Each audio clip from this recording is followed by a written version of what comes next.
Hello ladies and gentlemen, and welcome to the video, which is the best 20th century plane? The F14, the F15, or the F5? Now let's get into this. The F14 is pretty much almost the same age as the F15. F14 was made by Grumman. It was part of the original, well, it wasn't part of the original program. Let me give you a little backstory here.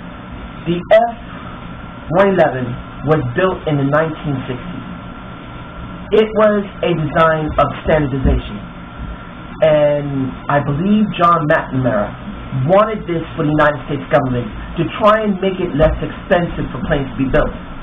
Now the F111, which is called the Aardvark, well-built plane, swivel wings, able to go to Mach 2, or can fly 600 miles an hour on the deck with a swiveling wing. I'll see if I can put a connection for all four aircraft in Wiki, in my description for Wiki. But essentially speaking, it's this. The F111 was supposed to be in two variants, A and B. The A model was supposed to be for the Air Force. The B model was supposed to be for the Navy. And the only difference between them was supposed to be the nose cone. But unfortunately, for the Navy, it just didn't work. The Navy could not make the F111 work because it just did not have the specifications needed. It had too weak of a landing gear, the substructs for it were not good, and its parameters were not built specifically for them. It was built more towards the Air Force, so they scrapped it.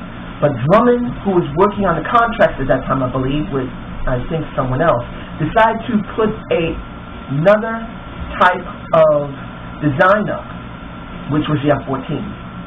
Built by the late 60s and then into the, almost by 1971 or 72 around my own birth, it finally flew.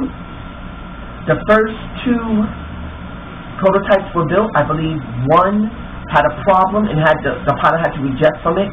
But from there, it went from being a little problem into an air superiority, multi-task aircraft for the Navy. It was just an air superiority, but it was a multitask. It could do many different types of missions due to the fact of the swiveling wings and its varying capability of storing stores, like having the Phoenix missile. Very good aircraft, one of the top 10 best aircraft ever built in history. Now let's go to the F-15, which is from McDonnell Douglas. Built from, I believe the F-4 was built by McDonnell Douglas. I could be wrong about who built her, but I believe I'm right about this. The Phantom II was built by McDonnell Douglas in the late 50s into the 60s, and as you know, it's gone all the way up until about 1990 when the United States government stopped using it, when it was in the Wild Weasel variant. But it was such a great aircraft, and McDonnell Douglas has been working with the Air Force, well, with the Navy. It was mainly originally Navy aircraft, but the Air Force also purchased it along with the Marines. But since it was so good, they went back to them, and they wanted to see what they could, well, my mistake, I'm sorry. It was the Air Force that went to McDonnell Douglas, not the Navy. Even though the Navy original variant was the Phantom. The Air Force believed that the McDonnell Douglas design team did such a good job, they asked them to build them an air superiority aircraft, which they did. By 1970, I believe, 2 or 3, maybe around 1974, they had the F-15 built. The specifications for the F-15 are different from the 14. The F-15 is basically an air superiority fighter, even though it has the ability to do multiple tasks, unlike the F-14, which was built for multiple missions. The air superiority capability of the F-15 was unsurpassed. It was built so well, such a good aircraft, that essentially speaking, right now today, even though the Raptor, which is the F-22, is such a great aircraft, and don't get me wrong, it's a good aircraft. It's not my favorite. I don't like the Raptor because of what happened with the dealings between the teams of the Raptor and the teams of the one who was working the Black Widow. I still believe the Black Widow, the F-23, which is the YF-23, Black Widow 2, was a much more superior aircraft. I believe that it was a much better aircraft, but taking away from that, if you put them both nose to nose, of course the Raptor would outperform the F-15, but not by much. The F-15, even after being around for more than 30 years, nearing 40 now, it still holds its air superiority position so well that the United States government is not getting rid of it because they made the Raptor in such small numbers. It's still going to be the mainstay of the Air Force. And it's the Air Force the Air Forces around the world still use it. Still a great aircraft. But this is what I believe is the truth. Comparing these two aircraft, great aircraft, don't get me wrong, top 10 best, but I believe the more superior aircraft to both of them is the F-5 Tiger II. Built in the 1950s, well before either one of these aircraft were even fully conceived. It was an aircraft built by Northrop that basically has totally beaten the odds. Right now, the F-5, even though it's over 40 years old, 50 years old now, it's 50. There's several aircraft, well, how can I explain that? Sorry. Simply put, at least 5 to 10 more countries still use it. The United States really never used it because they thought it was too small and underpowered. True. It had a problem with its turbojet. Built originally, the engines were built for missiles, or rockets actually, missiles. They went on the premise of making it small, compact, and easy of maintenance. And the United States government has never, and I'm sorry to say this, the only other aircraft that even comes close to the F-5 is the A-4 Skyhawk. It's the only other aircraft that has ease of maintenance. So I would say the Skyhawk and the F-5 are very closely related, but the A-4, even though it was a aircraft that almost did the exact same thing as the F-5, and it has been seen around the world, the A-4's not having the strength of the F-5, particularly that now a company somewhere in the Middle East has now built a new variant of the F-5. The F-5 hasn't been produced any new aircraft. The T-38, which is a trainer for the United States government, which I believe they still use it, but essentially speaking, the last F-5 that rolled off, or the T-38, was 1974.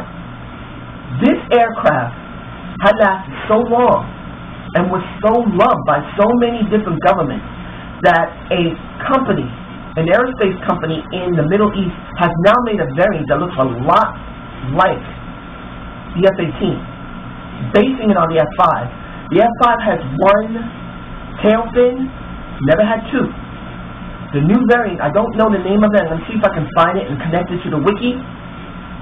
It has two tail fins, similar to the F-18. Now the F-18 itself, giving a little information about that, is supposed to be successor to the F-5, which it did great. First came the F-17, I believe it was called the Cobra. Could be wrong about the name of it. But when the F-18, the Hornet, came around, it was obvious Northrop had a winner, total winner. The F-18 was clearly a beautiful aircraft that was built clearly to be the descendant of the F-5. But the thing is, the F-5 could have continued, and right now companies still producing it. I don't know if they upgraded the engines to make it much more stronger, but honestly speaking, out of all three of these aircraft that I said, the F-14, the F-15, and the F-5, the one I see that is the most all-around best aircraft ever built, that is for either a Navy or an Air Force. Even the Marines could have used it, but they never did, was the F-5. But a simple fact, it was ease of maintenance. It was tough. It's not an aircraft you can just shoot out of the air, even though it is small. It can have a wide range of weapon systems as well as weapons. And essentially speaking, the thing that caught the eye of everyone when it was originally used back in the late 1960s, no, early 1960s, when they did the United States did a program with the NATO forces to give them a cheap, low-cost, high-performance aircraft, because unfortunately NATO was using old aircraft that were totally obsolete, and the reason the F-5 was built was for the competition to give NATO nations the ability to have high-end performance aircraft at low price. Still stands today. The F-15, the F-14, extremely expensive aircraft, more than $50 or $60 million. Look at the F-22, at least $200 million, I believe, an aircraft. F-5 won't even come close to that. The most an F-5 is probably going to be is maybe $8 to $10 million. And it would still have up-to-date packages, still outperform anything. Its design is timeless. That's why it's such a great plane that we use for Black Flag, which is the equivalent of Top Gun for the Navy. Black Flag uses that aircraft, I believe, still today, even though the aircraft was grounded at one point, I think, this year or last year because of stress in their wings. They need to be checked to see if they were safe, because I think one of the F-5's wings just ripped off because they had been used so long and worked so hard. But that shows how good they are. So I say to you, ladies and gentlemen, the best aircraft ever built in history, the best fighter, not taking away from any fighter that was ever built in history, jet fighter, in my assessment, is the F-5. Now, I hope you like this Zane's view. If you do, subscribe and comment. I really hope you give me a comment, because I really want to see if I'm doing well in doing these new videos. I have kind of a mixed video, even though some of it is wrestling. I really want to know if I'm doing this properly. I hope you'll give me some comments, and I hope you like it. Peace.